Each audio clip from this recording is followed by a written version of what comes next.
Self-consciousness and denial. Now, I've heard for many years, in fact, from Asians, particularly astrologers from India, who do not understand our Western concept of the self. And I can't help but wonder why. Isn't there, how is theirs any different? Because they're somehow, these Asians are inoculated at an early age against what we call self-ishness. How can this possibly be so? I just assume that all humans are just plain selfish. Well, the answer appears to be yes, Asians are also selfish, but no, they're not selfish in quite the same way that we are here in the West. Tibetans regard the self differently than we do. The Tibetan Buddhists learn at least two concepts early on in life that those of us here in the West apparently never know, and I'll try to present them here so that we can all be on the same page.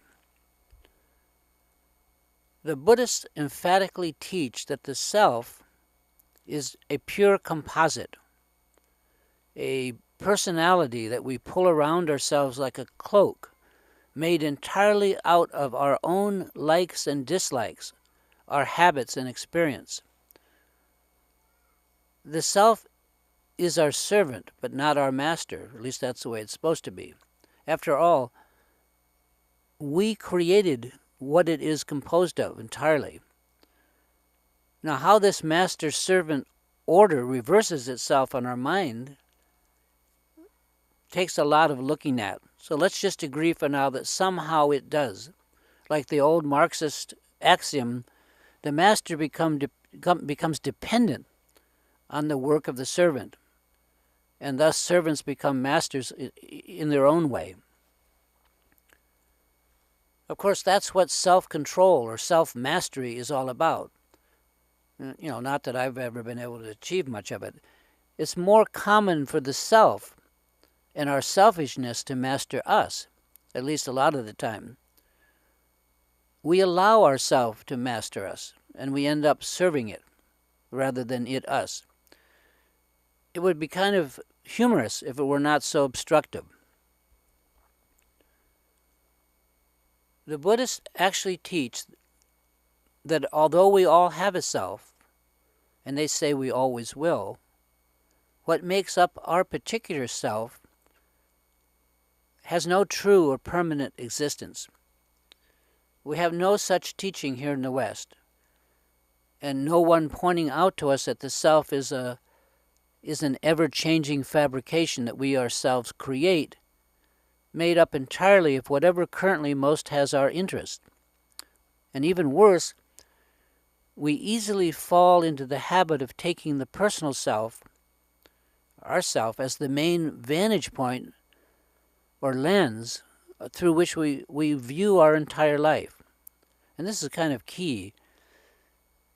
We foolishly assume that this collage or montage of a self that we've created, ourself, will somehow survive our death, and that it's going to travel with us, whoever we are, and will also somehow be reborn in our next life. Our self will continue.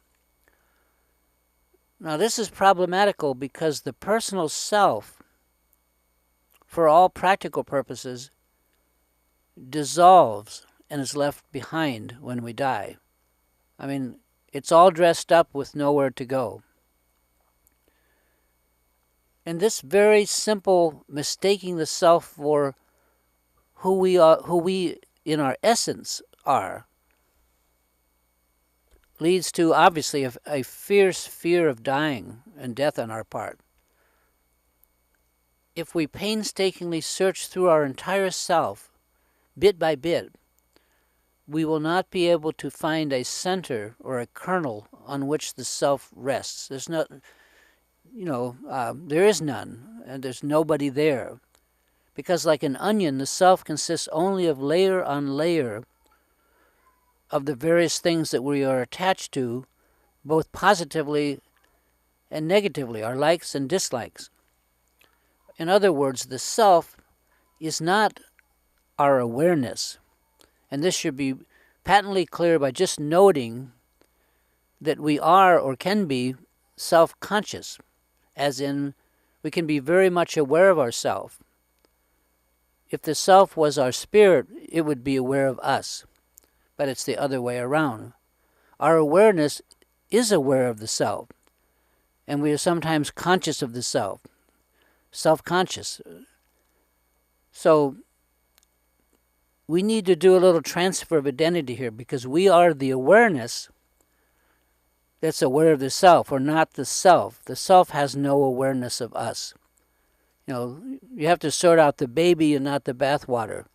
The bathwater is the self. The baby is our awareness. So for my own self, I believe that this is a very simple misunderstanding, but it's caused an incredible amount of personal suffering. Are trying to prop up and believe in a self that is by definition not what we are, not who we are, and moreover, not something that's going to outlive our current life. It's like carrying water in our hands. So that was point number one. The second point has more to do with what remains to be done with this self that has no true existence, but yet which we earnestly continue to believe in. Our self is very much real to us and perceived as solid, as solid can be. And most of us, unfortunately, have put all of our eggs in that basket, so to speak, assuming that our self is permanent. That's the permanent us. That's who we are. And this is what is called a big mistake, or a mistake, a bad takeaway.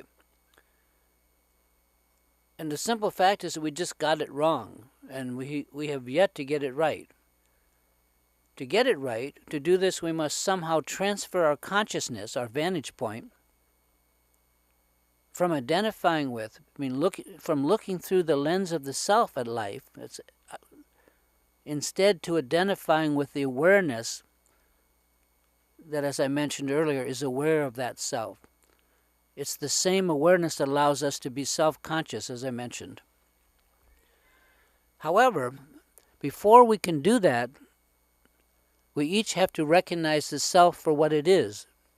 Basically our own personal dummy, and acknowledge that we are in fact the ventriloquist. Yet it's just too easy to fall into listening to our own dummy self talk and then follow its demands. So obviously this is a problem, falling in love with our own creation. This is why the Buddhist practice mind training technique called Tonglen is so powerful. Without violence or trauma, Tonglen can gradually help us thin out the opaque membrane of the self so that it becomes increasingly transparent enough for us to finally see through it and beyond it to the awareness that we naturally are and that we have been all along. This is not easy to do. It's not easy to do through any other way other than Tonglen, to my knowledge. At least that's been my experience. By beginning to monitor our reactions one by one, we can quite easily see that they all can be traced back to our self-image, our likes and dislikes, our prejudices and biases. And it's not all about punishing ourselves, because the self is not an entity. So punishing ourselves for being so narrow-minded, it doesn't help. But it's more rather like my mom used to do when she popped open stitches on a hemline with a little tool, incrementally releasing our prejudices and setting them free. myself is pretty picky, opinionated, biased, reactive. So first we have to become aware of our reactions, and only then can we learn to monitor those reactions. And this technique called Tonglen has proved, for me at least, to be the easiest way to do this. The amount of time in a single day that I can find to sit on the cushion and meditate, for me, is like going to church once a week on Sunday. That much time is never going to get me to heaven. I have to supplement my on-the-cushion sitting practice with post-meditation practices like Tonglen. And I've done this. I do this, and I've done it for many years. Confronting my own reactions, second by second, is almost a full-time job. But it's one Dharma practice that I can do as I walk around on my busy day. Removing or neutralizing these many small dualities by becoming conscious of them takes time.